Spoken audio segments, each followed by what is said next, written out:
ଆଜି ଆମେ ଦଶମ ଶ୍ରେଣୀର ପ୍ରଥମ ଅଧ୍ୟାୟ ପୋଷଣ ବିଷୟରେ ଆଲୋଚନା କରିବା।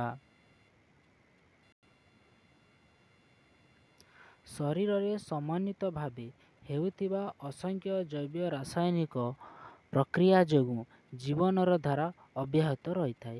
ଏସବୁ ପ୍ରକ୍ରିୟା ପାଇଁ ଶକ୍ତି ଆବଶ୍ୟକ। ଶରୀରରେ ଜୀବନଟା ଚାଲିଛି ପିଲାମାନେ କାହାର ଲାଗି ଚାଲିଛି? ଆମର ଶରୀର ଭିତରେ ଅସଂଖ୍ୟ ଜୈବ ରାସାୟନିକ ପ୍ରକ୍ରିୟା ଯୋଗୁଁ ଚାଲିছে। আর জৈব রাসায়নিক প্রক্রিয়া হেলা শক্তি উপরে ডিপেন্ড করছে। অর্থাৎ শক্তি যদি হেলা বেলে আমার শরীরে জৈব রাসায়নিক প্রক্রিয়া চালবা, আর জৈব রাসায়নিক প্রক্রিয়া চালা বেলে আমার শরীরটা জীবন্ত হবা। তা ছড়া কোষ, টিস্যু তথা অঙ্গ প্রত্যঙ্গর গঠন, শরীর গঠন পাই এবং শরীরর বৃদ্ধি ও মরামতি নিমন্তে বিভিন্ন উপাদান দরকার। জীবর খাদ্য এই সমস্ত চাহিদা পূରଣ କରିଥାଏ। ଆମର ଶରୀରରେ ପିଲାମାନେ ଜୈବ ରାସାୟନିକ ପ୍ରକ୍ରିୟାକେ ଛାଡ଼ିକରି ବାକି ଜିନିଷ ବି ଘଟୁଛି। ଯେମିତିକି ହେଲା ଶରୀର ଗଠନ ବି ହେଉଛି, ଶରୀର ବୃଦ୍ଧି ବି ହେଉଛି, ଶରୀର ମରାମତି ବି ହେଉଛି। ଆର୍ ଏସବୁର ଡିମାଣ୍ଡ କିଏ ପୂରଣ କରୁଛି? ଖାଦ୍ୟ ପୂରଣ କରୁଛି। ଶକ୍ତି ଆହରଣ ଓ ଉପାଦାନ ସଂଗ୍ରହ ପୋଷଣ ଜରିଆରେ ହୋଇଥାଏ। ଯେତେକି ପିଲାମାନେ ଆମର ଖାଦ୍ୟ ଯେନ୍ ଖାଦ୍ୟ ପିଲାମାନେ ସେ ଖାଦ୍ୟଟା ଜୀବ ହେଲା କାହା ମାଧ୍ୟମରେ ଗ୍ରହଣ କରୁଛି? ପୋଷଣ ମାଧ୍ୟମରେ ଗ୍ରହଣ କରୁଛି। ଯେମିତିକି ପିଲାମାନେ ଗୋଟେ ସରକାର ଯଦି ପବ୍ଲିକକେ ମନି ସେଣ୍ଡ କରବାର ଅଛି, ସେ ଡାଇରେକ୍ଟ ପଇସା ସେଣ୍ଡ ନାଇଁ କରି, ସେ କାଣା କରବା? ପବ୍ଲିକ ଆର ସରକାର ମଝିରେ ଗୋଟେ ସିଷ୍ଟମ୍ ୟୁଜ୍ କରବା। ସେ ସିଷ୍ଟମ୍ ହେଉଛି ପିଲାମାନେ ବ୍ୟାଙ୍କ ସିଷ୍ଟମ୍। ବ୍ୟାଙ୍କ ସିଷ୍ଟମ୍ ଜରିଆରେ ହିଁ ପବ୍ଲିକଟା ସରକାର ଠାରୁ ପଇସା ପାଉଛେ। ଠିକ୍ ସେମିତି ଜୀବଟା ପିଲାମାନେ ଗୋଟେ ଖାଦ୍ୟ ଅଛି ଆର୍ ଜୀବ ଅଛି ହେଲା। ଜୀବ ମଝିରେ କାଣା ଅଛି ପିଲାମାନେ? ଗୋଟେ ମାଧ୍ୟମ ଅଛି, ଯେନ୍ ମାଧ୍ୟମକେ ଆମେ କାଣା କହୁଛୁ? ପୋଷଣ କହୁଛୁ ହେଲା, ପୋଷଣ। ତ ପୋଷଣ ମାଧ୍ୟମରେ ଗୋଟେ ଜୀବଟା ଖାଦ୍ୟ ଗ୍ରହଣ କରିପାରୁଛି। ସବୁଜ ଉଦ୍ଭିଦ ଆଲୋକ ଶ୍ଳେଷଣ ପ୍ରକ୍ରିୟାରେ ନିଜ ଖାଦ୍ୟ ନିଜେ ପ୍ରସ୍ତୁତ କରିଥାଏ, ପରିବେଶରୁ ଆବଶ୍ୟକ ପୋଷକ ମଧ୍ୟ ଗ୍ରହଣ କରିଥାଏ। ସବୁଜ ଉଦ୍ଭିଦ ପରିବେଶରୁ ପୋଷକ ଗ୍ରହଣ କରିଥାଏ ପିଲାମାନେ। ଆର୍ ସେ ପୋଷକରୁ ସେ କାଣା କରସି? ଖାଦ୍ୟ ତିଆରି କରସି। କାହା ମାଧ୍ୟମରେ ଖାଦ୍ୟ ତିଆରି କରବା? ଆଲୋକ ଶ୍ଳେଷଣ ମାଧ୍ୟମରେ ଖାଦ୍ୟ ତିଆରି କରବା। ପ୍ରାଣୀ ଓ ଅନ୍ୟ ସବୁ ଜୀବ ଖାଦ୍ୟ ପାଇଁ ଉଦ୍ଭିଦ ଉପରେ ପ୍ରତ୍ୟକ୍ଷ ବା ପରୋକ୍ଷ ଭାବରେ ନିର୍ଭରଶୀଳ।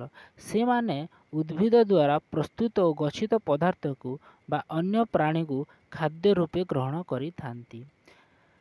ଜୀବଜଗତରେ ଯେତେ ବି ପ୍ରାଣୀ ଅଛନ୍ ପିଲାମାନେ, ସେ ସବୁ ବଞ୍ଚବାର୍ ଲାଗି କାହାର ଉପରେ ଡିପେଣ୍ଡ କରସନ୍? ଖାଦ୍ୟ ଉପରେ ଡିପେଣ୍ଡ କରସନ୍ ହେଲା। ତ ସେ ଖାଦ୍ୟ କାହାର ଉପରେ ମାନେ ମିଲ୍ସି? ସେ ଖାଦ୍ୟଟା ହେଉଛି ପିଲାମାନେ ଉଦ୍ଭିଦରୁ ମିଲ୍ସି। ହୁଏତ ସେମାନେ ଡାଇରେକ୍ଟ ନିର୍ଭର କରିପାରନ୍ କିମ୍ବା ଇନଡାଇରେକ୍ଟ ନିର୍ଭର କରିପାରନ୍। ଯେମିତିକି ଆମେ ଗୋଟେ ଉଦାହରଣ ନେମା ହେଲା, ଏ ହେଉଛି ପିଲାମାନେ ରାମ, ଏ ହେଉଛି ଶ୍ୟାମ। ଯଦି ଶ୍ୟାମ ପିଲାମାନେ ଡାଇରେକ୍ଟ ରାମରୁ ଯଦି କିଛି ପାଇବ, ସେ ହେଉଛି ଡାଇରେକ୍ଟ ପ୍ରୋସେସ୍। ଯଦି ଶ୍ୟାମ ହେଲା ମଝିନେ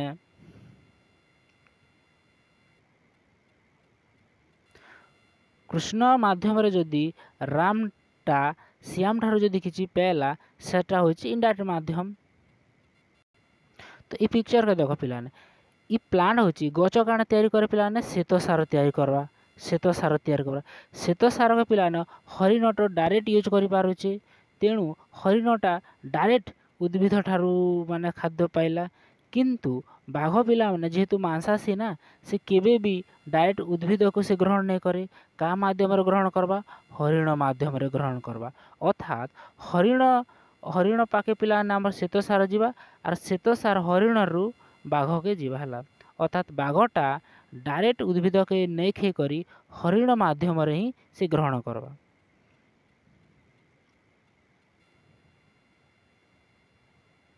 ଖାଦ୍ୟ ସାଧାରଣତଃ ଜଟିଳ ଅବସ୍ଥାରେ ଥାଏ। ଜୀବ ଶରୀର ମଧ୍ୟରେ ଏହା ସରଳ ଉପାଦାନରେ ପରିଣତ ହୋଇ ସବୁ ଅଙ୍ଗ ପ୍ରତ୍ୟଙ୍ଗରେ ଉପଲବ୍ଧ ହୋଇଥାଏ। କାଣା କହୁଛେ ପିଲାମାନେ ଖାଦ୍ୟଟା ଜଟିଳ ଷ୍ଟେଜ୍ରେ ରହିଥାଏ।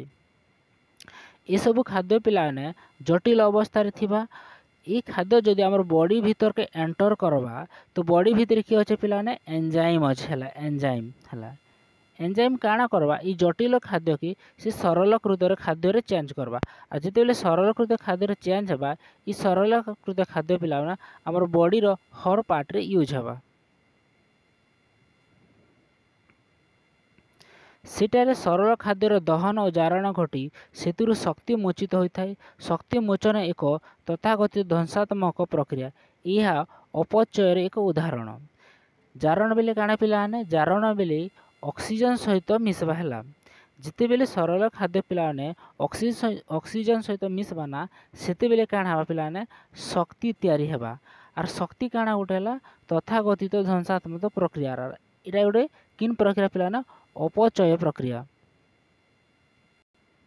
जमीती पिलाने जटिल खाद्यटा एंजाइम रे प्रेजेंट रे सरल खाद्य रे चेंज होगा अरे सरल खाद्य पिलाने रक्त माध्यम रे कोष भीतर के पशवा है कोष रे के पिलाने ऑक्सीजन थिबा ऑक्सीजन किनु आसबा वायुमंडल रु तो वायुमंडल पिलाने शोषण माध्यम रे दी करी ऑक्सीजनटा आमर कोष रे पहुँचवा आ जिते बेले कोष रे पहुँचला पिलाने सरल खाद्य आरु ऑक्सीजन मध्य काଣା हवा जारण हवा है जिते बेले जारण हवा सेते बेले काଣା हवा पिलाने शक्ति तैयारी हबार यही शक्ति काଣା हवा आमर शरीर रे जैव रासायन प्रक्रिया रे हेल्प करवा।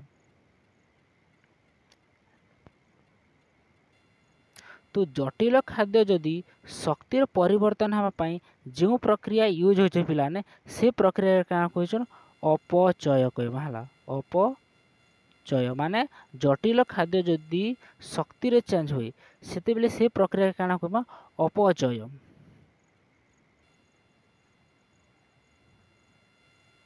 अपचय काଣା पिलाने खाद्यटा शक्ति रे चेंज हवा बड़ बड़ अणु छोट अणु रे चेंज हवा और खाद्यर ध्वंसात्मक घटवा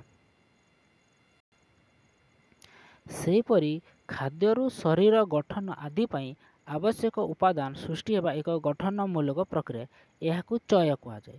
चय काण हुए पिलाने चय काण हबा चय खाद्यटा शरीर गठन रे यूज हवा जहाँकि गोटे गठनमूलक कार्य यूज हवा। आम काण जानवे जेहेतु खाद्य पिलाने जैव रासायनिक प्रक्रिया भी यूज होचे आरु शरीर गठन मरामती शरीर वृद्धि और विकास रे भी यूज होचे तेणु आमर शरीर काण करुचे पिलाने सबू खाद्य के माने गोटे काम रे यूज नहीं करवा किछिटा जैव रासायन प्रक्रिया रे यूज करुचे और किछि खाद्य के शरीर गठन मरामती और विकास शरीर वृद्धि रे भी यूज करुचे जदि खाद्यटा जैव रासायन प्रक्रिया रे यूज होचे सेते बेले साडा काणा कहउछ पिलाना अपचय कहा जाउछ साडा काणा कहा जाउछ अपचय हला आ जदि खाद्यटा पिलाने खाद्यटा जते बेले गठनमूलक रे यूज होचे ना से प्रक्रिया के काणा कहउछ चय कहा जाउछ। Concept clear.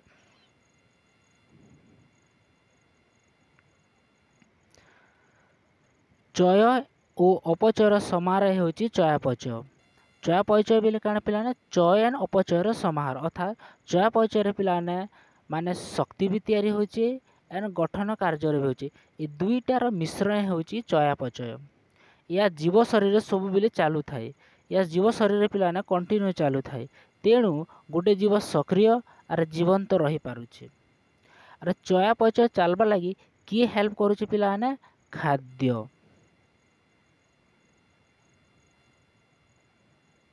नेक्स्ट वीडियो रे आमे खाद्यर प्रकार भेद विषय रे जानिबा।